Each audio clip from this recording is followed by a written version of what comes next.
Picture in your head that there's a lake in all of us.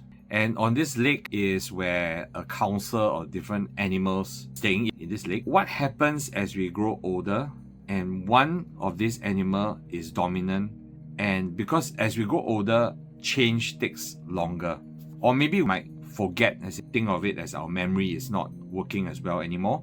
And then one animal, one aspect of us tends to be now the norm.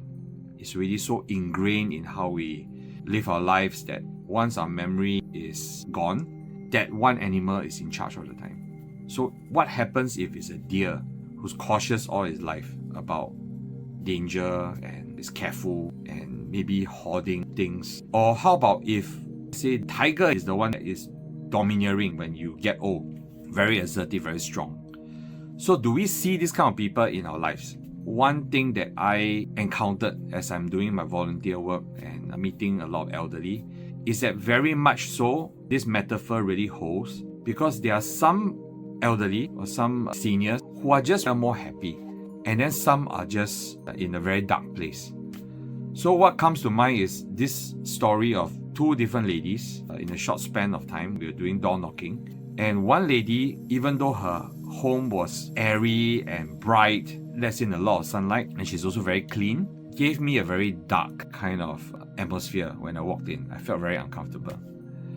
So if I probe a little bit further and ask a question, for example, she will say things like, she will always compare with the other person about how the other person, because we are talking about needy families, so she's staying in the rental unit.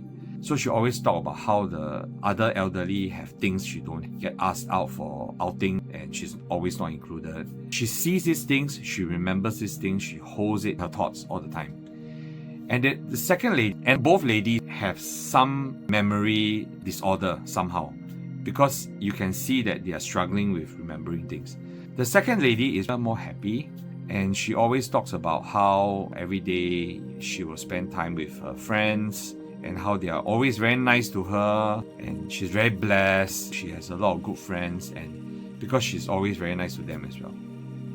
So these ladies, two very different modes of interacting with the world, and I can't help but come back to this council of animals thing. A little bit of part of the trait where as we get older, we tend to fall back onto a certain mode of interacting with the world. That's why we get more and more stubborn as we get older. I guess as we are getting older, being flexible is one thing. Trying to make sure that our minds stay sharp and be able to change according to the situation, because I don't think it's very good to have any one of these animals in charge all the time. But if we were to train ourselves and we interact with the world a certain way, perhaps we might be on a slightly more positive and happier side of things.